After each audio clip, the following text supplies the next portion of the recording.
গোটা মিশরের মানুষ আন্দোলন শুরু করলো। আন্দোলন শুরু করছে মিশরের, নীল নদে পানি নাই, পানি নাই, পানি নাই। তাহলে আমরা এখন কৃষি করব কিভাবে? আমরা সবজি করব কিভাবে? আমাদের মধ্যে দুর্ভিক্ষ চলে আসবে।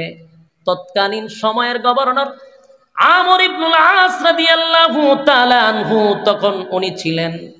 দৌড়াইয়া মিশরের মানুষ চতুর্দিকে মানববন্ধনের মতো মানুষ গিয়া ঘেরাও করছে। ওনার অফিস যখন ঘেরাও করছে, আমর ইবনুল আস ঘর থেকে বাহির হইয়া বলেন, কেন তোমরা আমার অফিস চতুর্দিক দিয়া ঘেরাও করছো? ভাই, আমাদের একটাই বক্তব্য, মিশরের নীল নদে যদি পানি না থাকে গো, তাহলে এই দেশে দুর্ভিক্ষ শুরু হবে। আর আপনি যেহেতু মিশরের দায়িত্বে আছেন, আপনার বাদশাকে খবর দেন, যেভাবেই হোক যেমনি হোক রাষ্ট্রীয়ভাবে আমাদের কৃষির জন্য পানির ব্যবস্থা যেন করে দেয়, আর না হয় আপনার অফিস আমরা ঘেরাও করলাম। এমন ভয়াবহ পরিস্থিতি শুরু হয়ে গেল।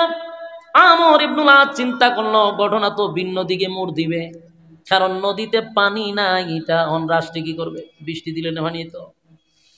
কিন্তু এর আর কথা হইলো, আপনারা পানির ব্যবস্থা করেন, যেভাবেই হোক রাষ্ট্রীয়ভাবে পানির ব্যবস্থা করে দেন, তাহলে আমরা কিছু করতাম। আন্দোলনের এক পর্যায়ে আমর ইবনুল আস বলে, ঠিক আছে, আমি বাদশার কাছে খবরটা পাঠায়া দেই। তখন বাদশা করেন হযরত ওমর চিঠি। তখন তো মোবাইলের যুগ ছিল না, চিঠির যুগ ছিল। চিঠিও আমাদের মতো এইভাবে সাইকেল দিয়া গাড়ি দিয়া নেয় না। তখন হেঁটে হেঁটে এক দেশ থেকে আরেক দেশে চিঠি যাইতে কত মাস লাগে। চিঠি বানাইছে কাগজ দিয়া না, চামড়ার মধ্যে লিখে কাগজ পাঠাইলো হযরত ওমরের কাছে। অনেক দিন লাগছে চিঠি পৌঁছতে। ওমরের কাছে গেছে, বলে ওমর দেখে গভর্নর যিনি আমর ইবনুল আস, উনি চিঠি দিছেন, খলিফা আমার যেই জায়গায় কাজের জন্য পাঠাইলেন মিশরে, মিশরের মানুষ আমার অফিস ঘেরাও করে রাখছে, আমি বাহির হইতে পারি না। এর এক নম্বর কারণ হলো, মিশরের মানুষের আয়ের উৎস হলো সবজি উৎপাদন করে, তারা কৃষি কাজ করে। কিন্তু ওগো আল্লাহর পয়গম্বরের সাহাবী হযরত ওমর আমার খলিফা, এখন আমার কি করণীয়? আমি কিভাবে তাদেরকে পানির ব্যবস্থা করব? রাষ্ট্রীয়ভাবে যদি কোনো কিছু করার থাকে তাহলে আপনি আমাকে বলুন, না হয় আমারে তারা ঘর থেকে বাহির হইতে দেয় না। হযরত ওমর চিঠিটা পাওয়ার পরে উচিত তো ছিল চিঠিটা আবার আমর ইবনুল আসের কাছে উল্টা পাঠানো, কথা হয় না? কিন্তু খলিফাতুল মুসলিমিন হযরত ওমর কেমন সাহাবী, কেমন সাহাবী! আমার যুবক ভাইয়েরা, উমরে চিনা দরকার, উমরে চিনা দরকার। উমরের চিঠি রিটার্ন আবার আমর ইবনুল আসের কাছে পাঠান নাই। উনি আবার চামড়ার মধ্যে চিঠি লেখছে কি জানেন? নদীর উদ্দেশ্যে চিঠি লেখছে, নদীরে চিঠি লেখছে। সুবহানাল্লাহ, বাড়ি গিয়া চিঠি তো লেখার দরকার ছিল আমর ইবনুল আসের কাছে, কিন্তু না, এই চিঠি লেখছে উনি নদীর কাছে। উমর চিঠির মধ্যে লেখছে, নীল নদরে তোরে আল্লাহ বানাইছে আমাদের গোলামির জন্য। পৃথিবীর যত নদী আছে সবগুলি মানুষের গোলামির জন্য বানাইলো। আল্লাহর পয়গম্বরের সাহাবী খলিফাতুল মুসলিমিন হযরত ওমর বলেন, নদীরে তোরে কেন বানাইছে বল? আমাদের গোলামির জন্যই তো বানাইছে। তোর পানি দিয়ে আমরা সবজি করব, কৃষি করব, এই জন্য তোরে বানাইছে। আল্লাহ আমার গোলামি, আমাদের গোলামির জন্য তোরে বানাইছে। তুই যদি আমাদের গোলামি বন্ধ করে দেস, আমি উমর সিদ্ধান্ত নিছি নীল নদী বলতে আর পৃথিবীতে কিছু থাকবে না, আমি সব মাটি দিয়া বরাট করে দিব। আমার যুবক ভাইরা দিলের কান লাগায় শুনে, হযরত ওমর চিঠিটা দিল নদীর কাছে, তাও নীল নদীর কাছে গো। নীল নদরে ধমক দিয়া দিয়া বলে, এই নীল নদ, তোরে বানাইছে আমার মালিকের গোলামির জন্য, তুই আমাদের গোলামির জন্য তোরে বানাইছে, আমাদের গোলামি করবি, এটা তোর কাজ। তুই যদি বান্দার গোলামি করা বন্ধ করস, বান্দা হইয়া আমি এই নীল নদ চিরতরে বন্ধ করে দিব, পৃথিবীর মানচিত্রে নীল নদ থাকবে না। তাই হযরত ওমর বলল, আমার চিঠিটা পাওয়ার পরে তুই তোর ভিতর থেকে পানি বাইর করবি, পানি দিতে তুই বাধ্য থাকবি, না হয় আমি উমরের কথা লড়বে না। এই কথা লেখা চিঠি লেখা মিশরে আবার পাঠাইছে। মিশরে চিঠি যাওয়ার পরে জনগণের হাতেও চিঠি পৌঁছে গেছে। চিঠি যখন দেখছে মানুষ উমরে পাগল বলতে শুরু করলো, হাসাহাসি শুরু করলো, তামাশা শুরু করলো। দেশের জনগণ বলে উমর কি আমাদের সঙ্গে ফাজলামি করে, উমর কি আমাদের সঙ্গে তামাশা করে, আমাদের বিপদের সময়, আমাদের মুসিবতের সময় উমর সুষ্ঠু কোনো একটা ব্যবস্থা না করে উল্টা আমাদের সঙ্গে মস্কারা শুরু করছে।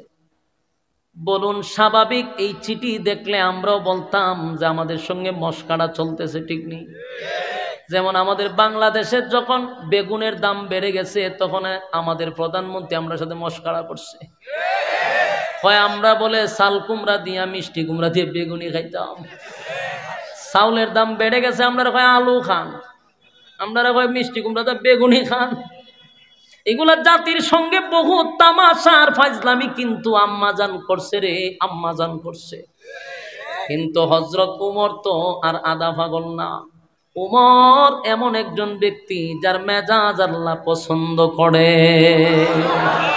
উমরের চিঠি পাওয়ার পরে গোটা মিশরে আলোচনা সমালোচনা শুরু হয়ে গেল। দেশের বাদশা হইয়া জনগণের সাথে কেমনেরই মস্কারা করলো, জনগণের সাথে টাটকা মস্কারি করলো, মেনে নেওয়া যায় না। আন্দোলন আরো তীব্র হইতে লাগলো। দেশের জনগণ গড় থেকে বাহির হইয়া রাজপথে নামলো। এত আন্দোলন শুরু করলো। আমর ইবনুল আস দেশের মানুষকে বলে তোমরা শান্ত হও, তোমরা যারে নিয়ে হাসি তামসা করতেছ সেই উমর রে তোমরা চিনো, উমর রে আগে চিনতে হবে। জুরে কোন সুবহান। আমর ইবনুল আস বলে দেশের মানুষ উমরে চিনতে পারো না, উমরের চিঠি পাইয়া তোমরা এমন ভাবে হাসি তামসা শুরু করলা। আমার বক্তব্য হলো আগে তোমরা উমরে চিনো, তারপরে উমরের ব্যাপারে কথা বলো। তোমরা এখন যে হাসি তামসা করতেছ, আন্দোলন করতেছ, যেহেতু উমর চিঠিটা নদীর কাছে দিছে, আমরা নদীর কাছে চিঠিটা পৌঁছায়া দেই, এরপরে দেখো না কি হয়, তারপরে তোমরা আন্দোলন করতা। কথা হয় না? আন্দোলন করবা তো পড়ে, আগে তো দেখো চিঠি দিয়া কি হয়। মানুষে কয় এটা কি ফাইজলামি, নদীকে আমরার কথা শুনবো, নদীকে মানুষের কথা শুনে। আমর ইবনুল আস বলে হ্যাঁ অবশ্যই নদী উমরের কথা শুনতে বাধ্য। কেন বাধ্য? কারণ উমর নদীর মালিকের সাথে সম্পর্ক। আমার যুবক ভাইরা দিলের কান লাগায় শুনে, আপনি যদি মালিকের সঙ্গে সম্পর্ক করেন গো, তাহলে এই পৃথিবীর সমস্ত মাখলুকাত আপনার গোলামি করতে বাধ্য। সূর্য মানুষের গোলামি করে, চন্দ্র মানুষের গোলামি করে, গাছ মানুষের গোলামি করে, নদী মানুষের গোলামি করে রে। কারণ আল্লাহ বলেন সমগ্র মাখলুকাত মানুষের গোলামির জন্য বানাইছি, মানুষকে বানাইছি আমি আল্লাহর গোলামির জন্য। মানুষ তুই যদি আমি আল্লাহর গোলামি করস, তাহলে আমি আল্লাহ তোদের ব্যাপারে অর্ডার দিয়া দিছি, মাখলুকাত তোর গোলামি করবে, তোর গোলামি করবে। মানুষ যখন আমার আল্লাহ ভুলে যায়, মানুষ যখন আল্লাহর গোলামি বন্ধ করে দেয়, মানুষের দাম থাকে না, মানুষের দাম থাকে না, জিনিসপত্রের দাম বেড়ে যায়। মানুষ তোমার কোনো দাম থাকবে না, কারণ তুমি মালিকের সাথে সম্পর্ক নাই, তাই মালিকের মাখলুকাত তোমার সঙ্গে সম্পর্ক নাই। তুমি যখন আল্লাহর গোলামি করবা, তখন মাখলুকাত তোমার গোলামি করবে। এটাই বাস্তবতা। আমর ইবনুল আস বলেন, এই মিশরের মানুষেরা, মাথা গরম করা যাবে না, কারণ ওমর নদীর মালিকের সাথে সম্পর্ক করছে রে। ওমর যদি নদীরে অর্ডার দেয়, নদী অর্ডার মানতে বাধ্য। সুবহানাল্লাহ। কারণ নদীর মালিকের সাথে সম্পর্ক কার? হযরত উমরের সম্পর্ক নদীর মালিকের সঙ্গে সম্পর্ক। তাই উমর যেহেতু নদীরে অর্ডার দিছে, নদী মানতে বাধ্য। আমর ইবনুল আস বলেন চিঠিটা লইয়া দেশের জনগণও গেছে, দেখি আজকে কি হয়। আর না হয় আমর ইবনুল আসকে হত্যা করব, তারাও প্রস্তুতি নিছে, এই তামাশার জবাব আমরা তরবারি দিয়া দিব। এরকম ভাবে প্রস্তুতি নিয়ে গেছে। আমর ইবনুল আস চিঠিটা লইয়া নদীর কাছে গেল। নদীর মাঝখানে গিয়া চতুর্দিকে তাকায়া দেখে দেশের জনগণ তাকায় আছে আমর ইবনুল আসের কাছে, তরবারি লইয়া দাঁড়ায় আছে। যদি পানি না দেয় আমর ইবনুল আসকে হত্যা করার প্ল্যান করছে। জনগণের সঙ্গে তামসা, জনগণের সঙ্গে ইয়ারকি মারা, এর প্রতিশোধ নেওয়ার জন্য তারা প্রস্তুত। আমর ইবনুল আস বলেন আমি চতুর্দিকে তাকাইয়া চিঠিটা নদীর মাঝখানে শুধু রেখে দিলাম। রেখে আমি যখন সামনের দিকে আগাবো, আমি তাকায়া দেখি আমার পিছনে পানি দৌড়ায়, আমি সামনে দৌড়াই। চিৎকার দেয়া কোন সুবহান। একটা জবান বন্ধ রাখবেন, আল্লাহু আকবার। আরো জোরে কোন আল্লাহু আকবার। এই ইমানের আওয়াজ দিয়ে বলেন আল্লাহু আকবার। হযরত ওমর আল্লাহর কথা শুনে আমার মালিকের একজন প্রিয় ব্যক্তি হযরত ওমর। উমর যেহেতু মালিকের কথা শুনে, তাই উমরের কথা মাখলুক শুনতে বাধ্য। এই যে নীল নদে পানি হইল রে, বর্তমান বিজ্ঞান বারবার পরীক্ষা করে দেখে ওই যে 1400 বছর আগে পানি হইছিল, আজ নীল নদের পানি কমেও নাই বাড়েও নাই। হযরত উমরকে চিনো? উমর সাধারণ কোন সাহাবী নয় গো, উমর সাধারণ কোন সাহাবী না। যেই উমরের মেজাজ আল্লাহর কাছে পছন্দ। সুবহানাল্লাহ। উমর যা চাইতো আল্লাহ তা নাজিল করত। দেখি সাধারণ কথা, আয়াত নাজিল হয় নবীদের উপরে, আল্লাহর নবীর উপরে কোরআন আয়াত নাজিল হয়েছে। কিন্তু আশ্চর্যের ব্যাপার হলো 21টা আয়াত হযরত উমরের মেজাজ মতো নাজিল হয়। সুবহানাল্লাহ বাড়ি দিয়া। যুবক বাংলা, আমি শেষ কথাটা বলি, উমরকে চিনায়া আমার আলোচনা সামনের দিকে নিয়ে যাব। শুধু আরেকটা কথা, উমরের মেজাজ আল্লাহ পছন্দ করে। আরেকটা কথা শুনেন, আয়াত 21 জায়গায় নাজিল হয়েছে উমরের মেজাজ অনুযায়ী। সুবহানাল্লাহ।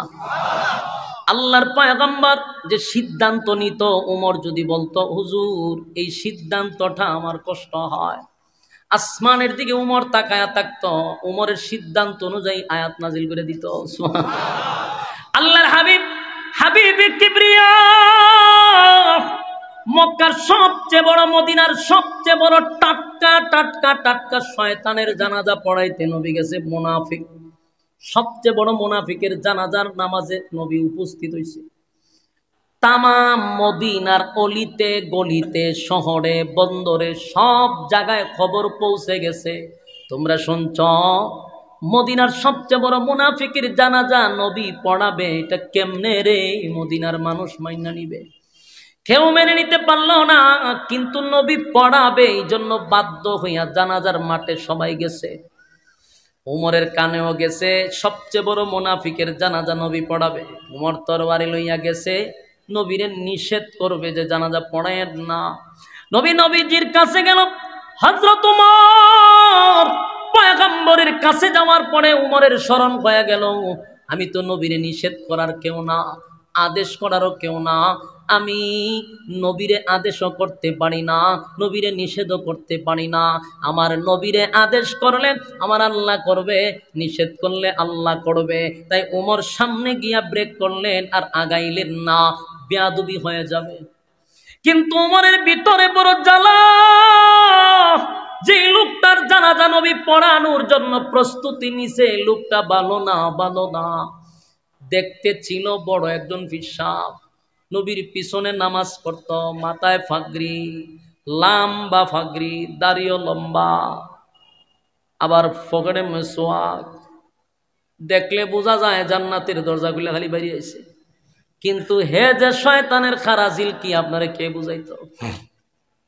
এরকম নেক্সট সূরাতে দুকা দেয় লোক আছে না নাই? কথা বলেন না কেন? আমাদের সমাজে দেখবেন বড় বড় ফাগরি লাগাইয়া আজকাল মুখ এক মেসওয়াক পকেটে রাখে, দাড়িও এই লম্বা, জুব্বাও আছে, কিন্তু এরা যে এত বড় আল্লাহর ওলি, কিন্তু এদের মূল কাহিনী হইল এরা মানুষ হত্যা করতে চায়, এরা রক্ত পিপাসু। এরাই হলো আব্দুল্লাহ ইবনে উবাই ইবনে সুলুল, ঠিক কিনা বলেন? যারা এত বড় দাড়ি আর টুপি লাগাইয়া ইসলামের নাম নিয়া প্রকাশ্যে মানুষের রক্ত খায়, এরা কোন সময় আর যাই হোক এরা আল্লাহওয়ালা হইতে পারে না। আমি মনে করি এরা আব্দুল্লাহ ইবনে উবাই ইবনে সুলুলের উত্তরসূরি। বাস্তব না বাস্তব? যতগুলা খুনি আপনারা দেখছেন সবগুলা খুনির মুখে দাড়ি। এক একটার বুজুর্গগিরি দেখছেন নি, দাড়ি টাড়ি পাঞ্জাবি সবই আছে। এত বড় বুজুর্গ কিন্তু মানুষের রক্ত তারা খাইতে চায়। এরা খুনি, এরা আব্দুল্লাহ ইবনে উবাই ইবনে সুলুলের উত্তরসূরি। এজন্য সমাজে সবাই আল্লাহর ওলি নয়, নেক্সট সুরতেও মানুষকে ধোঁকা দেওয়া হয়। সাবধান করে দিলাম। আপনাদের হাতে পায়ে ধরে বলি, আপনাদের হাতে পায়ে ধরে বলি, আলেমদের বাহিরে পা ফালাইবেন না, আলেমদের বাহিরে জালেমদের সাথে হাত মিলাবেন না ইনশাআল্লাহ। বাংলাদেশে যে তাণ্ডব ঘটাইছে এটা অত্যন্ত ঘৃণিত একটা কাজ তারা করছে, যেটা প্রত্যেকটা মুসলমানের কলিজায় আঘাত দিছে। যে বাইগুলারে লইয়া এক প্লেট আমরা খাইলাম, একই সাথে চললাম, একই বিছানায় ঘুমাইলাম, আজকে এই সংঘর্ষ কারা বাঁধাইল, কারা আমাদের কাছ থেকে দূরে সরাইল, মাঝখানে খেয়ে ঢুকলো, কেন বুঝতেছেন না? এটার গভীর এক ষড়যন্ত্র, এই উম্মতের মধ্যে ফাটল সৃষ্টি করার জন্য। এটা ভারতীয় কোন চক্রান্ত ছাড়া আর কিছু হতে পারে না। এরা চক্রান্ত করে করে আমাদের ভাইদেরকে আমার কাছ থেকে দূরে সরাইতে চাচ্ছে। যেই সময় গোটা পৃথিবীতে তাবলিগ জামাতের একটা সয়লাভ ছড়াইয়া গেছে, প্রত্যেক জায়গায় এই জামাতের এত গ্রহণযোগ্যতা সর্বমহলে বেড়ে গেছে, তখন এই সিদ্ধান্ত এরা নিছে যে সর্বনাশ, এরা যেইভাবে কাজ করতেছে এইভাবে যদি চলতে থাকে আগামীর বাংলাদেশ ইসলামের বাংলাদেশ। তাই মাঝখানে দিল ফাটল ধরায়। আপনারা ইতিমধ্যে দেখতে পাচ্ছেন যেই ধরনের দ্বন্দ্ব শুরু হয়েছে। আল্লাহ আমাদেরকে হেফাজত করুক, আমাদের এই ভুল থেকে আমাদের ভাইদেরকে আমাদের কাছে ফিরাইয়া দাও। ঘটনা কিতা, ঘটনাটা কিতা, লড়াচড়া করতেছে কিতা, কষ্ট লাগছে নি? বুঝতে হবে। এখন যদি উডইনতে কিন্তু স্লোগান শুরু হয়ে যাবে, আর এখন একটা শুরু হইতো না, 2 নম্বর স্লোগান শুরু হইব। কারণ এই এখন যে কথা বলতেছি, এই কথা বলার পরে উঠবেন কেন? ঘটনা কিতা, কষ্ট লাগতেছে? আমার কথাগুলা স্পষ্ট, অস্পষ্ট না। আমি তো এটাই বললাম যে একই প্লেটে আমরা খানা খাইলাম, এত মহব্বত এত ভালোবাসা আমাদের মধ্যে ছিল, মাঝখানে খেয়ে ফাটল ধরাইল, মাঝখানে খেয়ে ফাটল ধরাইল। এদেরকে বাইর করতে হবে, তদন্ত করতে হবে। এই উম্মার মধ্যে কারা ফাটল সৃষ্টি করল? আজকে তারা সন্ত্রাসী কায়দা, যেই হাতের মধ্যে টাকার কথা মিসওয়াক, এই হাতে তারা অস্ত্র নিয়ে ঘুরে। নিশ্চয়ই কোনো গভীর ষড়যন্ত্র অবশ্যই আছে। আমি আরেকটা, আজকে আসার সময়, আপনারা এখানে আসার সময় ফেসবুকেই আমি যে কয়েকটা চ্যানেল সবসময় দেখি খবরাখবর শুনবার লেগে, এর মধ্যে একটা চ্যানেল হলো ফেস দ্য পিপল, না এরকম নামটা? হ্যাঁ, ফেস দ্য পিপল। এই চ্যানেলটা বাংলাদেশের প্রথম সারির গণমাধ্যম তেমনটা না, কিন্তু এটা এত আস্থা, মানুষের মনে এতটা আস্থা জন্মাইছে, ভালোবাসা জন্মাইছে যে মানুষ এই চ্যানেলটার প্রতি একটা আস্থা বিশ্বাস রাখে। অনেকেই মনে হয় নামটা শুনছেন, যারা শুনছেন এর কাছে গুরুত্ব কথাটা। তো আমি বলবো সাগর ভাইকে, এটার পরিচালক কিন্তু সাগর ভাই নাম। সাগর ভাইয়ের কাছে আমার একটা আবদার থাকবে, এদেশের 96% আলেম, হক্কানি আলেম ওলামারা আপনার এই চ্যানেলটাকে কিন্তু ফলো করে এবং আপনার কথাটাকে গ্রহণযোগ্য মনে করে। কারণ আপনি ন্যায়ের পক্ষে কথা বলছেন। বাংলাদেশে যখন 71 সময় টিভি ছিল, যারা নাটক করত নিউজ নিয়া, তখন আপনি সত্যের পক্ষে অনেক কথা তুলে ধরছেন। বাংলাদেশে যখন আমরা পত্রিকা দিয়া টিস্যু ব্যবহার করতাম, মানে এই পত্রিকার কোনো দাম ছিল না, সাংবাদিকদের কোনো কথার মূল্য ছিল না সাধারণ পাবলিকের কাছে। কারণ এর বাংলাদেশে বড় বড় ঘটনা ঘটত, কিন্তু এরা নিউজ করতো না। নিউজ করতো কোন নায়িকা কতটার সময় বাথরুমে গেছে, কোন নায়িকা কখন কোন কালারের শাড়ি পরছে। এই সমস্ত নিউজ যখন শুরু হয়েছে, প্রথম সারির গণমাধ্যম, মানুষের আস্থা বিশ্বাস চলে গেছে, তখন আপনার এই চ্যানেল ফেস দ্য পিপলের প্রতি মানুষ ঝুঁকায়া পড়ছে। আপনি কিন্তু 16 কোটি নয়, প্রায় 20-25 কোটি মানুষের হৃদয়ে আছেন। তাই এমন কোনো কাজ সাগর ভাই করবেন না যেন আপনার প্রতিও মানুষের আস্থা বিশ্বাসটা চলে যায়। আজকে দেখলাম একজন মেজর, উনি হয়তো বা রিটায়ার্ড পারসন, আগে সেনাবাহিনীর ছিল, উনাকে আনছে উনার টকশুতে। কথাগুলি মনোযোগ দিয়ে শুনেন, যদিও আমি প্রাসঙ্গিক আলোচনারও আইসা পড়ছে, আপনাদের মাথায় রাখা দরকার। উনি ছিল মেজর, বলতে সেনাবাহিনীতে আগে ছিল, রিটায়ার্ডে অথবা বাহিরে তাই না কই থেকে জানি না। উনার আনছে উনার এই পেজ দ্য পিপলের টকশুতে আনছে, আনার পরে তাবলিগ সম্পর্কে ওনাকে জিজ্ঞাসা করতেছে। আমার একটা কথা সাগর ভাই, আমি হুজুরকে যদি টকশুতে বসায় বলেন হুজুর বিল্ডিংটা কিভাবে বানাইব, কত বস্তা সিমেন্ট লাগবে, কতটা রড লাগবে, আমার বাম্বু দিলে আমি পারবো বলতাম?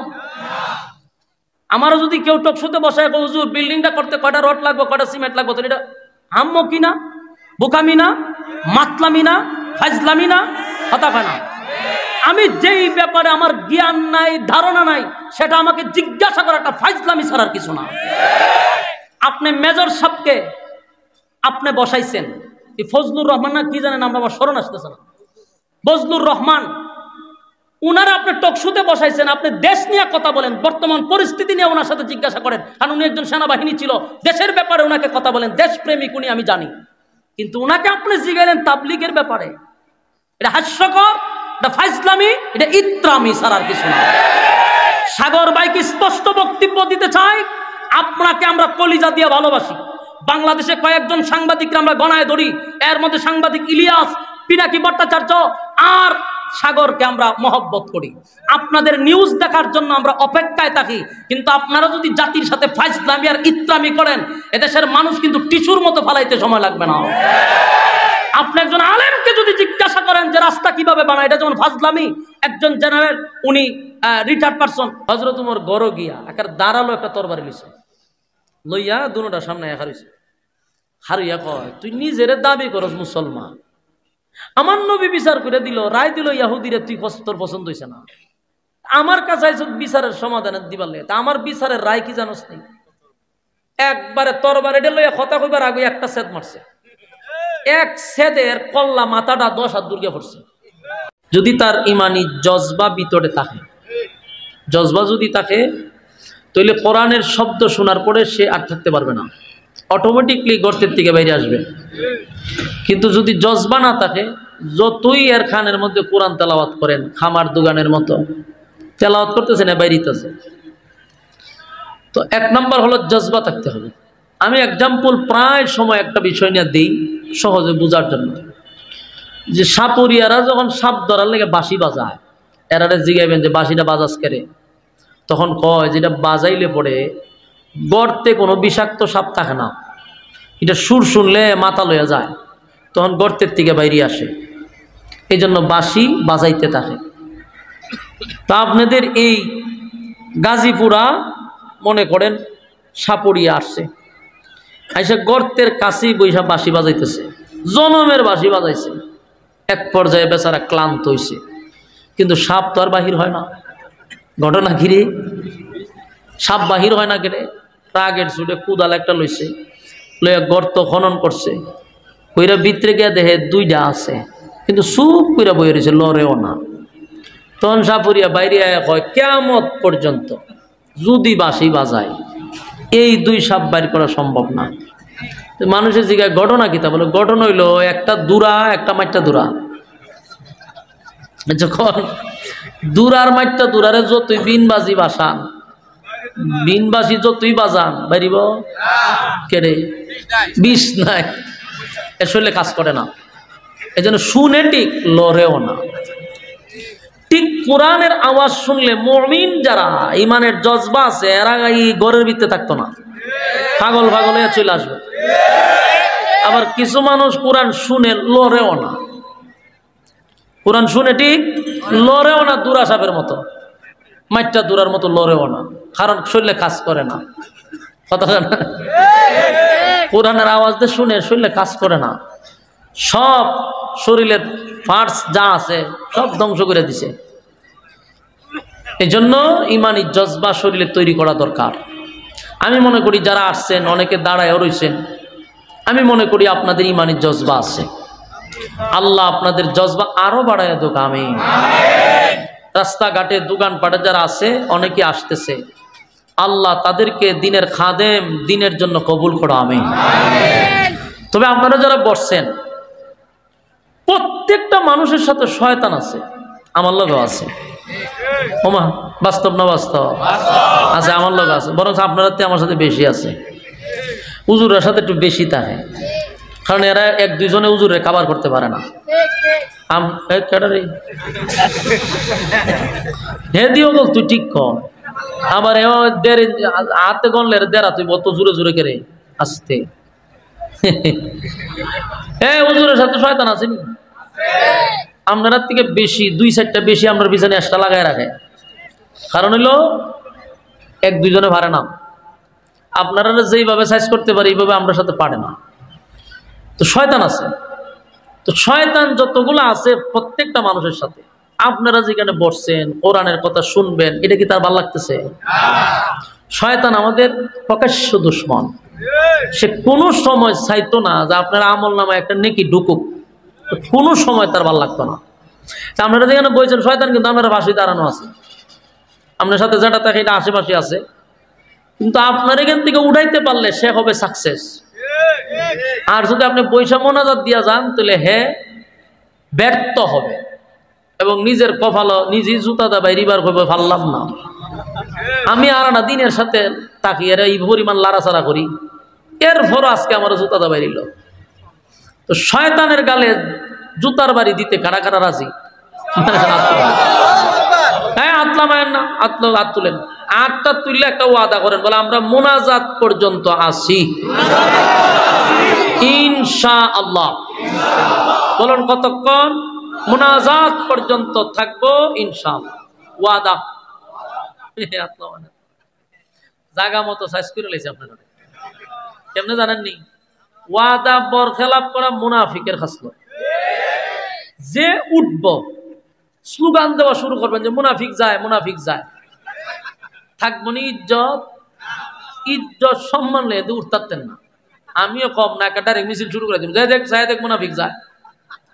অন যদি মনে করেন যে না হুজুর আমার একটা ইজ্জত সম্মান আছে এলাকার, তাহি তুইলানো বসে থাকে। আর যদি না আমার আদত ইজ্জত নাই, বেজ্জিত তাই আমরা জানগা, আপনার সাথে কোনো কথা নাই। সাবধান, লড়াচড়া করেন যদি ওয়াদা করে লেছেন। ওই উঠলে বুঝুম আপনারে বর করছে শয়তানে, আর নাহলে বুঝলাম আপনি মুনাফিক হয়ে যাইতেছেন। দুই জায়গার ধরা করছে, এখন আর যাওয়ান যেত না। আসি তো ইনশাআল্লাহ, লড়ন সরণ যাইতো না। আল্লাহ কবুল করুক আপনারা, আমিন।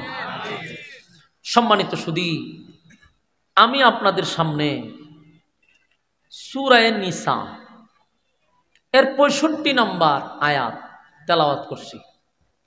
বলুন আমার সাথে, কোন সূরা? নিসা। কয় নম্বর আয়াত? 65 নম্বর আয়াত। আরেকবার বলেন, কোন সূরা? কয় নম্বর আয়াত? এই কথাটা কেন বারবার জিজ্ঞেসি? লাস্টে আমি জিজ্ঞামু বয়ানের শেষে, কোন সূরার কত নম্বর আয়াত। যে বলতে পারবে বুঝবো যে হে ওই আজকে ওয়াজ মনোযোগ দিয়ে শুনছে। সূরার নাম হলো সূরা নিসা, আয়াত নাম্বার হলো 65। এই আয়াতটা কেন আল্লাহ নাজিল করলো, নাজিলের কারণটা কি, কোন প্রেক্ষাপটে, কিসের উপরে ভিত্তি করে, কোন ঘটনাস্থলে আল্লাহ আয়াত নাজিল করছে, বিষয়টা আমাদের জানা দরকার। দেখেন, কোন ঘটনাকে কেন্দ্র করে আল্লাহ আয়াত নাজিল করে, অথবা কোনো প্রশ্নের জবাবে নাজিল করে, অথবা কোনো সমস্যার সমাধানে নাজিল করে। তা আমি যে আয়াত পড়ছি, এটা প্রথমত একটা ঘটনা ঘটছে, এরপর এটার চিরস্থায়ী সমাধানের জন্য আল্লাহ একটা আয়াত নাজিল করছে, সূরা নিসার 65 নম্বর আয়াত। তাহলে প্রথম ঘটনা ঘটছে নাকি, এরপর এটার চিরস্থায়ী সমাধান দেওয়ার জন্য আল্লাহ সূরা নিসার 65 নম্বর আয়াত নাজিল করছে। মনোযোগ দিয়ে আল্লাহ যেন আপনারা শোনার তৌফিক দেয়, আমারও যেন ইখলাসের সাথে বলার তৌফিক দেয়, আমিন। মদিনার মধ্যে তখন ইসলাম ক্ষমতায়, রাষ্ট্র চালায় আল্লাহর রাসূল সাল্লাল্লাহু আলাইহি সাল্লাম। রাসূল ছিলেন তখনকার প্রেসিডেন্ট, রাসূল ছিলেন তখন দেশের বাদশাহ। জানেননি আপনারা? রাসূলদের দেশের বাদশাহ আছেন, এটা জানেননি? আমাদের দেশের অনেক মুসল্লিরা এখনো জানে না যে নবী যে দেশের প্রেসিডেন্ট ছিল। অনেক মুসল্লি জানে না। জানে কি জানেননি? জানেন নবীর ফেটা ভাত্তর আছি, নবী গরিব আছি। এই ওয়াজ শুনতে শুনতে শুনতে পাবলিক এমন মুখস্থ করছে, এখন একটাই জানে যে আমার নবী আছেন গরিব, ফেডো আছেন ভাত্তর। আর এটার জন্য পাবলিক দোষী না, দোষী হইলে আমাদের মতো কিছু হুজুর মৌলবী। মৌলবী হারারা জীবন ওয়াজ করছে খানো দুইরা, নবী গরিব আছেন ফেডো ভাত্তর আছে। আর ই ওয়াজের এত প্রভাব পড়ছে, ই ওয়াজ এত প্রভাব পড়ছে নাস্তিক পাড়ায়, আপনি শুনলে আশ্চর্য হবে। সমস্ত নাস্তিক পাড়ায় ই ওয়াজ কিন্তু মগস্থ। এরা কিছু হইলে জানে ইসলামটা মানি হলো একটা গরিব দরিদ্র, এদের নবীর পেটে পাত্তরা ছিল। এই ওয়াজ দে রীতিমতো খাওয়াইছে, ইচ্ছা মতে পাবলিক রে খাওয়াইছে। ও নাস্তিক পাড়ায় ওই ওয়াজটারে গ্রহণযোগ্য করে তুলছে। এই জন্য এটার প্রভাব কি পড়ছে আপনি একটু মনোযোগ দিয়ে শুনেন। এই ওয়াজের কি পরিমাণ প্রভাব পড়ছে। 2024 সাল, এখন যদি কোনো আলেম আইসার রাজনীতি করতে চায়, তখন সুশীল সমাজ নাস্তিকরা স্লোগান দেয়া কয়, হুজুররা থাকবো মসজিদে, হুজুররা থাকবো মাদ্রাসায়, হুজুররা থাকবো জানাজার মাঠো, হুজুররা থাকবো কেউ মারা গেলে কোরআন শিব পড়াত, হুজুর গেলে রাজনীতি করতে। কথাটা কেন কয় আমি একটা একটা করে বুঝাইতেছি। এই যে কথাটা তারা প্রায় সময় বলে, আলেমরা দেখলে হয় হেরা রাজনীতি করতে পারে, হেরা রাজনীতি করতে পারে। এই কথাটা কেন বলে? কারণ এরার ধারণা হইল ইসলাম গরিব, নবীর ভেড়া আছেন ভাত্তর, এরা থাকো মসজিদ, এরা থাকো মাদ্রাসা, রাজনীতি করতে পারে। এই ওয়াজের প্রভাব কি পরিমাণ পড়ছে বুঝতেছেন? অথচ মৌলবী যদি ওয়াজটা এইভাবে ডালাভাবে না করত, কারণ মৌলবী পড়ছে প্রথম পৃষ্ঠা, দ্বিতীয় পৃষ্ঠায় আল্লাহ বলেন ওয়াজাদাকা আইলান ফাআগনা, আপনাকে আমি ধনী বানাইছি। আপনি গরিব ছিলেন, আপনাকে আমি ধনী বানাইছি। আমার প্রশ্ন হলো, নবী গরিব ছিল, এটা তো আগের পৃষ্ঠা। পরের পৃষ্ঠায় যে নবীর আল্লাহ ধনী বানাইলো, ইওয়াজ করস না কেন? ইওয়াজ পাবলিক রে মগস্ত করাস না কেন? ব্রেনে ঢুকাস না কেন? সারাটা জীবন ওয়াজ শুনাইলি ফেডো ভাত্তর, পরের পৃষ্ঠাত না আল্লাহ ধনী বানাইছে। এগুলার দ্বারা ইসলামকে খাটো করা হয়, ইসলামটারে নাস্তিকদের কাছে মানে হাসির পাত্র বানানো হয়। আমার ইসলাম শুধু গরিব নয়, নবী ছিলেন গরিব, আল্লাহ হয় আপনাকে ধনী বানিয়েছি। কেমন ধনী? দেশের বাদশাহ বানাইছি, বাদশাহ। আফসুস আফসুস, আমার নবী ছিল দেশের প্রেসিডেন্ট। এই ওয়াজ এনে তোর বেশি বেশি করে করা দরকার। এই ওয়াজ না করে আলি ফেডের ভাত্তরের ওয়াজ, আর এমন খাওয়ানি খাওয়াইছে ওয়াজ। এটা এখন নবী প্রেসিডেন্ট আছে বলে বিশ্বাসই করে না মানছে। এই জন্য আমার আগে পিছে জানতে হবে, স্টাডি করতে হবে। 24 সালে আলেমরা ওয়াজ করতে গেলে, রাজনীতি করতে গেলে কয় রাজনীতি ফাইসত কই। এখন এরারে মন ডাক হয় কিতা। আমার তো মাঝে মধ্যে মনে হয় খাঁচা কঞ্চি দিয়ে গণ্যা আধা ঘন্টা বাইরে নি, এটা এর নিচে বাইরে নিয়ে যাইতো না। এটা বুঝানি দরকার যে তুই যে আমাদেরকে বলস, আলেমদেরকে বলস রাজনীতি কোথায় পাইছি। আমার প্রশ্ন হলো, রাজনীতি তোরা কই পাইছস? তোরা রাজনীতির কই পাইছস? আমরা তো রাজনীতি পাইছি, আমার নবী ছিল দেশের প্রেসিডেন্ট, আমরা নবীর থেকে রাজনীতি শিখছি। আল্লাহ নবী ছিল দেশের প্রেসিডেন্ট, ও হযরত আবু বকর ছিল দেশের প্রেসিডেন্ট, হযরত উমর ছিল দেশের প্রেসিডেন্ট, হযরত উসমান ছিল দেশের প্রেসিডেন্ট, হযরত আলী ছিল দেশের প্রেসিডেন্ট। আমরা রেখে রাজনীতি করেছি কম, সহ্য করুন যায়। আধা ঘন্টা বলছি কম হয়েছে, একটু বাড়াইতে 1 ঘন্টা ফিটাইতে। আলেম ওলামারা ভাই রাজনীতি বাইসাত করতে হবে। আজকে যদি বাংলাদেশে আলেমরা রাজনীতি করত, এই দৃশ্য আপনাদের দেখতে হতো না। আলেমরা রাজনীতি থাকলে দেশের টাকা বিদেশে পাচার হতো না, দেশে লুটপাট হতো না, বেগম পাড়ায় বাড়ি হতো না, এই দেশে গুম খুন ধর্ষণ নারী কেলেঙ্কারি চাঁদাবাজি টেন্ডারবাজি হইতো না। হয় কেন? অযোগ্যকে যোগ্যতার স্থানে বসানোর কারণে। রাজনীতি করেন কেন? রাজনীতি তোরা পাইলে কো, আর এই রাজনীতি পাইছত কো? দুর্নীতি করা রাজনীতি, দেশের টাকা বাহিরে পাচার করা পাইছত কো? দর্শনের মানে পিএইচডি করা, দর্শনের সেঞ্চুরি করা পাইছত কো? এই জন্য ইসলাম ক্ষমতায় আসলে টেন্ডারবাজি ছাদাবাজি থাকবে না। আর দোষ তো আমরা না, দোষ আপনাদের। এই যেখানে অতগুলো মানুষ বসে রয়েছে না, আপনাদের এখানকার ইমাম কাটা, খতিব কাটা, এখানকার খতিব সাহেব আছে না হজ্জা? আচ্ছা মনে করেন যে আলেমরা বসে রয়েছে, এখানকার খতিবই মনে করেন আগামীতে যদি দাঁড়ায়, সাধারণ একটা চেয়ারম্যানিতে যদি দাঁড়ায়, ঠিক আপনাদের মতো মুসল্লিরা ইমাম সাহেবের ভোট দিতেন না। কইব হুজুর আপনারে গরম ভাত দিমু, গরম তরকারি দিমু, খাওয়ানোর পরে ফটো টেকাও দিমু, হুজুর চেয়ারম্যানের দাঁড়াই না। মানে রাজনীতি হুজুর বুঝে না, এটার মাইন্ডে ঢুকাই দিছে। হয় আমরা রাজনীতি বুঝতেন না। 30 পারা কোরআন বুকে ঢুকাইয়া দিল, এটা বুঝতে পারলো।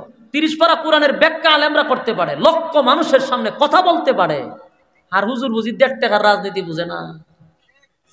মূল ঘটনা এখানে না, ঘটনা হলো হুজুর যদি দাঁড়ায়া যায় চেয়ারম্যানের, তাহলে এই এলাকার যেগুলা আছে ফাতি নেতাগুলি চিন্তা করবো, হুজুর যদি চেয়ারম্যানের দাঁড়ায় তা আমি গম চুরিটা কেমনে করো, আমি বিধবা মহিলাদের টাট্টি কেমনে আমি খামো, লেফটিন যে দেয় বাতা ইডি শুধু খেয়ালায় খেয়ালায়। ইউনিয়ন অফিসে আমি একবার গিয়া দেখি আপনার ওই যে কি কয় চৌকিদারের সাথে 2 মহিলা লাগছে ঝগড়া। তো অনেকক্ষণ দেখতে দেখতে আমি চৌকিদার রেখে গেলাম যে ঘটনাটা কিতা, কইডি কইয়াল আপনার যে সরম সরম, আমি সরম রে হইনা লই। হয় এই মহিলার 2টা লেফটিনের নামে বরাদ্দ ছিল, আজকে 15 দিন ধরে আয়, কিন্তু লেফটিন নাই। তুমি লেফটিনটা গেল কই, চেয়ারম্যান না খাইলিছে। তা আমি সেপ পালাইছি, আমি সি সি সি সি, রুচির মধ্যে এরকম কুত্তায় প্রস্রাব করলে লেফটিনও খায়। খাইছত খাইছত রাস্তাঘাটের ইট বালু খাইছত, খাইলা রোডের বদলা বাজ দিছ, তাও দে লেফটিন খাস কেমন, এত নিছিলাম সে। আর এই 2 বিধবা মহিলা এমন জকরা চৌকিদার মাইরি লইব বাইরিয়া, ওই 15 দিন আগে আমার নাম আনলে, লিস্টি আনলে, পাশের বাড়ির মহিলা লেফটিন ভাইলা, আমি ভাইলাম না কেন।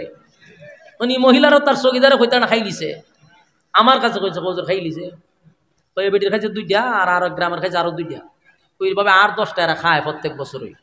এর মধ্যে কপাল খারাপই 2 মহিলার, আর মহিলাও খুব ডেঞ্জারাস, অন্য মহিলারা তো খবর লয় না, এই 2 মহিলা চৌকিদারের খাপড় কইলা লাইতেছে লেফটিন দে আমার।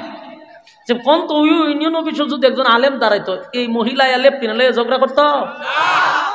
এই খাচ্ছতের কারণে আলেমরারে রাজনীতির ঢুকায় না। আপনারা ঢুকলে আমরা সাদাবাজি করুম কেমনে, টেন্ডারবাজি করুম কেমনে? মূল ঘটনা এখানে। আপনাদের কাছে বলি, বিবেকের কাছে প্রশ্ন রাখি, বহু বাংলাদেশ দেখছেন, এবার ইসলামের বাংলাদেশের জন্য অপেক্ষা করেন। সবগুলা দেখা শেষ, সোনার বাংলা দেখছি, রূপার বাংলা দেখছি, নৌকার বাংলা দেখছি, দানের বাংলা দেখছি, লাঙ্গলের বাংলা দেখছি, মাগার সব বাংলা দেখা হয়েছে, ইসলামের বাংলা দেখি নাই। এবার ইসলামের বাংলার জন্য প্রস্তুতি নেন ইনশাআল্লাহ।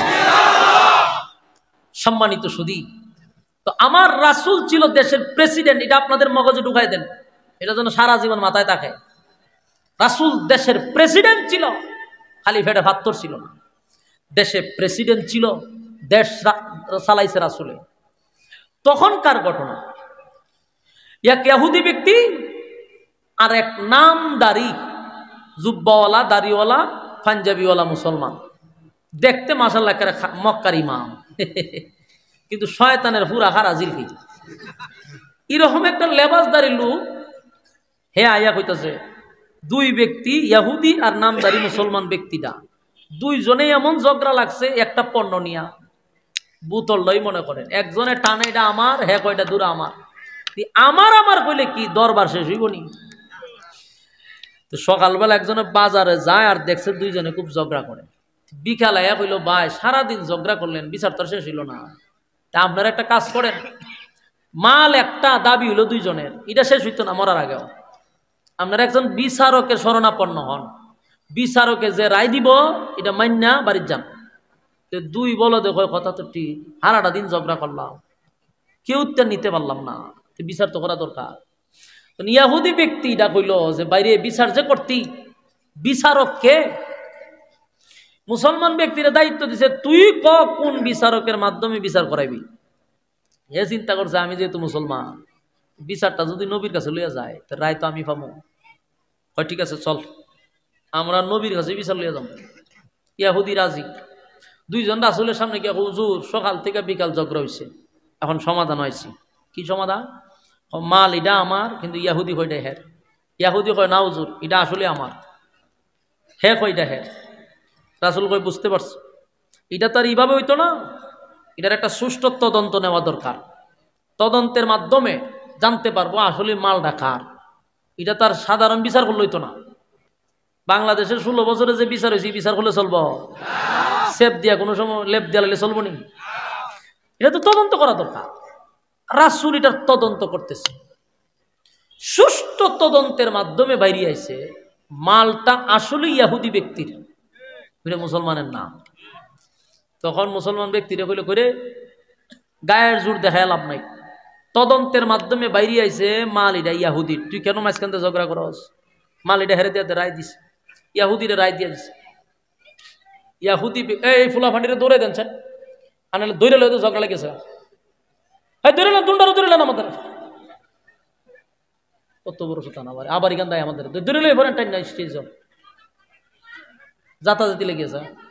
হ্যাঁ কথা না কই আপনার ভলান্টিয়ার কোথায়, এদিকে যান, এই 3টা ফুলা ফান্ডিতে দৌড়াই দেন, কেউ নাই। একটা মানুষ উঠছে না যারা দৌড়াই দিব, মনোযোগ নষ্ট হয়। একটা ধ্যানে কথা বলা ভালো। আচ্ছা এইদিকে তাকান, এখন এখন শুনেন রায় দিছে কারে? এই মাশাআল্লাহ মনোযোগ আছে। ইয়াহুদি বাড়িতে লয়ে গেছে মা, রাস্তার মধ্যে গিয়া। চিন্তা করছেন? হ্যাঁ জয় বাংলা কয়, এমন হচ্ছে আম্মা হনা আছে, আম্মা আছে মনে করছে, আম্মা যে নাই দেহে জানে না। হ্যাঁ মনোযোগ দেন। আল্লাহর রাসূল রায় দিছে ইয়াহুদিরে, ইয়াহুদি মাল লইয়া বাড়ি যায়, কিন্তু ওই যে দরবেশ নামদারি মুসলমান রাস্তা দিয়ে আবার ইয়াহুদিরে আটকাইছে। আটকায় কই যাস? সারাদিন ঝগড়া করে মাল হয়েছে, আমি বাড়ির যাবো না তো কই যাবো, ও যাইতে না কেন? ওই বিচারটা আমার আদতেই পছন্দ হয়েছে না। ওই একজনে নাউজুবিল্লাহ কইছে, বাহিরা কইছে না। নাউজুবিল্লাহ দরকার, সামনে আইতে যে কেরে নাউজুবিল্লাহ। চিন্তা করেন আল্লাহর রাসূল বিচার করছে, ওই যে দরবেশ রাস্তাতে কি কয় বিচার বলে এর পছন্দ হয়েছে না। ইয়াহুদি ব্যক্তি কয় বেটা বিচার তো করছে তোর রাসূল, তোর নবী বিচার করে দিল, তোর দলের লোকে বিচার করলো, বিচার রায় পেলাম আমি, এখন তুই মাছ মতো আসে রাখ, বিচার মানুষ না, বিচার পছন্দ হয়েছে না। ইয়াহুদি কয় আমার তো সন্দেহ লাগে তুই মুসলমান নেই। ইয়াহুদি কয় যে আমার সন্দেহ লাগে তুই মুসলমান। কয় মার্কেটিং করিস না, বিচার পছন্দ হয়েছে না, এটা হইল কথা, এখন বিচার এটা আরেকবার করতে হইব। ইয়াহুদি কয় এখন এর সাথে ঝগড়া করলেও পারতাম না, সারাদিন ঝগড়া করে মাল ফাইলাম আমি, এখন কয় আবার বলে হে বিচার করতে। হে বিচার কেডা করবো ক তুই ক, ওই উমরের কাছে যাম। এই হেউ আবার নির্বাচন করছে, উমরের খুব পছন্দ হয়েছে। ইয়াহুদির মনে মনে কথা হইল যে আমি যদিও ইয়াহুদি ইমান আনছি না, কিন্তু মুসলমানের বিচারের প্রতি আমার বিশ্বাস আছে, ইয়াকিন আছে। ইহুদিরে কি বলবেন, আমার বিশ্বাস ওই মুসলমানের বিচারটা কি সঠিক করে, সঠিক বিচার। খুব ক্লান্ত শরীর নিয়ে হয়তো ঠিক আছে চল গেছে দুজন, আবার গিয়া দেহ হজরত উমর রে, হুজুর আমরা একটা বিচারে লেগে আসলাম। উমর কি বিচার? হুজুর মালটা তো আমার, কিন্তু ইহুদি ব্যক্তি জোর করে আমার মাল লইয়া জায়গা। মুসলমান ব্যক্তিরা জনই কথা কইছে, ইহুদি ব্যক্তি হুজুর বিচারের লেগে তো আপনার কাছে আবার আইছে, বিচারটা তো আপনি করবেন, তাহলে আমার একটা কথা আছে, আপনি যে বিচারটা করবেন এটা সানি বিচার। এর আগে বিচার করছে আপনার নবী মুহাম্মদুর রাসূলুল্লাহ সাল্লাল্লাহু আলাইহি ওয়াসাল্লাম, আপনার নবী বিচার কইরা রায় আমারে দিছে। আপনার আর মুসলমান ব্যক্তিরা রাস্তাতে সন্ত্রাসী কায়দায় আমারে কয় বিচার পছন্দ হয়েছে না, তাই আপনার কাছে আবার বিচার লই আইছে। এখন আপনি বুঝা বিচার করেন, এটা কিন্তু প্রথম বিচার না, এটা দ্বিতীয় বিচার। উমরে মুসলমান ব্যক্তিটারে জিগা কিতারে ঘটনা সত্য, বুঝি ঘটনা না সত্য, ঘটনা সত্য হইলে রাসূল দি বিচার করে দিছে, রায় দিছে হেরে, তো তুই এখন আমার কাছে বিচার লইছ কে? হুজুর বিচারটা পছন্দ হইছে না। এখনো বুঝতে পারছে না, ওই এর মতো ফুলার মতো এমন আওয়ামী লীগ আছে, এও বুঝতে পারছে না যেটা কার কাছে আইছে।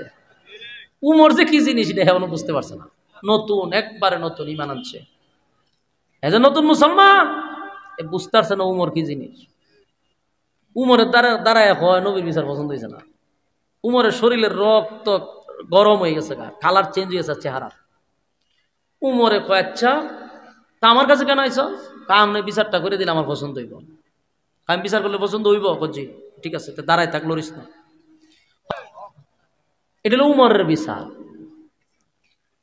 একটা সেট মারছে, কল্লা উড়াইছে, কই দিল আমি উমরের বিচার। নবীর বিচার পছন্দ হয়েছে না, আমার দ্বারা আমার বিচার হইল এটা। উমরে কিন্তু কথা কইবার আগে হাত চলতো বেশি, উমর কথা কইতো কম, কাজ করতো বেশি। সাথে দিয়ে হুদি দাঁড়ায় আসিন, নিচে দিয়ে দুই রাস্তা আছেন, দুনো রাস্তা সারা শুরু করছে, কাপড় চুপড় সব বড়াই নিছে। এইভাবে কাঁপতেছে। উমরে যে তুই কাপড় করে কখন কি আমারে মারবে? তোরে ধরতাম না, সইতাম না, তুই মারলো এবারই যা। হেতে তো জীবনের লেগে বাচ্চা, কারণ এর সামনে একটা কল্লা উড়াই লিছে, খাওয়া শুরু করছে, দৌড় মারলো, এখন সব বনাস। তুই উমরের কাছে কাছে বিচার লো, একটা জায়গা মতো দিছে সাইজ করে, ইয়াহুদি মারলো এবারই। ঘটনা তো শেষ হয়ে গেছে না, মূলত ঘটনা কিন্তু শেষ হয়েছে না, ঘটনা এখন খালি শুরু হয়েছে। না আপনারা শোনার ধৈর্য থাকলে আমি কইতে পারবো, ঘটনা খালি শুরু হয়েছে, এতক্ষণ খালি আমি ভূমিকা হয়েছি, ঘটনা শুরু। উমর যারে হত্যা করছে শেষ, কিন্তু শেষ না, ঘটনা এখান থেকে শুরু হয়। যারে হত্যা করছে তার আবার ভাই আছে, আত্মীয় স্বজন আছে, এরাইয়া দেহে তার বাইরে কল্লা উড়াইলিছে। কে মারল? উমর। কোন কারণে মারল? এই কারণে মারল। আত্মীয় স্বজন দলে দলে রাসূলের কাছে গেছে, রাসূল তখন প্রেসিডেন্ট। রাসূলের কাছে গিয়া প্রথম প্রশ্ন করছে, হুজুর একজনের বিচার আপনি কইরা দিচ্ছেন, তার যদি বিচার পছন্দ না হয়, সে অন্য জায়গায় যদি বিচার নিয়ে যায়, এটা কি ইসলামিক আইন অনুযায়ী কোনো অপরাধ? রাসূল কয় না, এটা কোনো অপরাধ না, বিচার একজনের পছন্দ না হইতে পারে। এখন এরা তেইলে আপনি বলেন আমার ভাইয়ের বিচার আপনি করছেন, তার পছন্দ হয়েছে না, বিচার লয়ে গেছে উমরের কাছে, উমর কেন আমার বাইরে হত্যা করত? তাহলে তো উমর নির্দোষ মানুষকে হত্যা করছে। ঘটনা ঘটছেনি, হেরা মামলা করে দিয়েছে উমরের নামে, হত্যা মামলা। কি মামলা? হত্যা মামলা। হত্যা মামলা যে কইছি, দেখেন একজনের শরীরে কোনো হিট আইছে না, কারণ বাংলাদেশের হত্যা মামলা দেখতে দেখতে এরা এটা কোনো বিষয় মনে করে না। বাংলাদেশের হত্যা মামলা 7টা কোন করলে কোনো অসুবিধা নাই, জোড়া কোন করে জেলা যায়, আবার হদিন করে বাইরে আয় করে। এই কারণে আপনারা শরীরে লারা খাইছে না। এটা ইসলামিক আইন অনুযায়ী বিচার, হত্যার বদলা হত্যা। বলুন ইসলামের আইনে কি? হত্যার বদলা হত্যা। এটা বাংলাদেশ না, বাংলাদেশের বিচার তো আমরা দেখছি 16 বছর, 7 কোণ 8 কোণ করলে অসুবিধা নেই, যদি এটা দলের লোক হয়। রাসূল সাল্লাল্লাহু আলাইহি সাল্লাম তখন দেশের প্রেসিডেন্ট, বিচার তো ইসলামিক আইনে। হত্যা মামলা দিছে, তার মানে উমরকে হত্যা করতে হবে। ঘটনা তো বহু দূর গিয়া ঘটছে, সারা মদিনায় লারা হয়ে গেছে। উমর একটা নির্দোষ মানুষকে হত্যা করছে। আসলেই তদন্ত নিয়ে দেখছে যে এই যে লোকটারে মারছে এর কোনো অপরাধ নেই। বাহ্যিক এই চোখটা দেখলে কোনো অপরাধ না, কারণ কোনো আইন লঙ্ঘন করে নাই। বিচার একজনের পছন্দ হয়েছে না, আরেকজনের কাছে বিচার লইয়া যাবে, এটা কোনো ধরনের অপরাধ না। উমর মারছে যে সবাই জানে নির্দোষ মানুষটারে মারছে। রাসূল বহু তদন্ত করে দেখছে নির্দোষ মানুষটা হত্যা করছে। আল্লাহর রাসূলের কসম দিয়া গাম বাহির হয়ে গেছে, কারণ রাসূল তখন রায় দিব হত্যা করবো এই কারণে না, রাসূলের পেরেশানি এই কারণে যে উমর তো ইসলাম গ্রহণ নিজে নিজে করে নাই। আমি নবী আল্লাহর কাছ থেকে উমরে ছায়া আনছি, আল্লাহর রাসূল উমরে। উমর সাধারণ কোন সাহাবী না। আপনারা যারা এখানে বসছেন, আগে আপনারা উমরে চিনেন, এখান থেকে বাকি আলোচনা একটু পরে শুনবেন। উমরে যতক্ষণ আপনারা না চিনবেন, এই আলোচনার কিচ্ছুই আপনার বুঝে আসবে না, আপনার মাথায় আসবে না। আর যদি উমরে চিনতে পারেন, আলোচনার শেষে আপনি বুঝতে পারবেন যে উমর কি জিনিস। আগে আমরা উমরে শিখাই, উমর কেমন সাহাবী আপনি একটু চিন্তা করেন। হযরত উমরের মধ্যে আল্লাহ এমন কিছু গুণ দিছে, যদি নবীর পরে আর কোনো নবী দুনিয়াতে আসতো, উমর আল্লাহ নবী বানাই দিত। উমর এমন একজন সাহাবী, ইসলাম ধর্ম গ্রহণ করছে পরেই তাকায়া দেখে মানুষ লুগায়া লুগায়া নামাজ পড়ে। উমর জিজ্ঞাসা করলো, হুজুর ঈমান আনছি এক আল্লাহর উপরে, আল্লাহর হুকুম পালন করব জমিনে, বাধা কিসের? বাধা কিসের? যেমন দেখছেন না, আগে আমরা ওয়াজ মাহফিল করতে গেলে থানায় থাকতেও সারাদিন থাকতেছে, থানার মধ্যে সারাটা দিন বসে তেমন লাগছে। আমার থেকে অভিজ্ঞ আপনারা না, আমি মাসের মাস থানাত ফিরে রয়েছি একটা মাহফিল করাইতে গিয়ে আমার এলাকায়। 1 মাস থানাতে ছিলাম, গেছি আইছি, থানার কাছে, এসপির কাছে, ডিসির কাছে, যত প্রশাসন আছে কোনো জায়গা বাকি রাখছি না। কোন একটা মাস পর্যন্ত দাঁড়ে দাঁড়ে ঘুরছি একটা মাহফিল করার লেগে। এটা ছিল 16 বছরের বাংলাদেশ। এরপরে একটা পবিত্র মাহফিলের জন্য কত লাখ টাকা দিয়ে কত জায়গায় আমার দিতে হইছে। 12 লক্ষ টাকা খরচ করছিলাম একটা মাহফিল করতে গিয়া। শুধু জায়গায় জায়গায় একটা ধর্মীয় অনুষ্ঠান এখান থেকে টাকা চাইছে। এমন ঘৃণিত কাজ এরা কইরা গেছে। তো আমি জানি যে একটা ধর্মীয় অনুষ্ঠান করতে গেলে প্রশাসনের দ্বারস্থ হইতে হয়। তো হযরত উমর বক্তব্য দিয়া বলল, আমি ধর্ম গ্রহণ করছি, আল্লাহ এবং রাসূলের উপরে ঈমান আনছি, তা আমি এখন ধর্ম পালন করব, বাধা কেন? নামাজ কেন আমি লুকিয়ে পড়ব? আল্লাহ রাসূল বলে, উমর পরিস্থিতি ভালো না, এখন প্রকাশ্যে নামাজ হলে মানুষে মারধর করে, আপনি আমার অনুমতি দেন, একটা বক্তব্য দিব। হযরত উমর কয়, একটা বক্তব্য দিব, অনুমতি দেন। রাসূলকে অনুমতি দিলাম। উমর তরবারিটা বাইর কইরা এইভাবে ঘুরাইতেছে আর মক্কায় হাঁটে।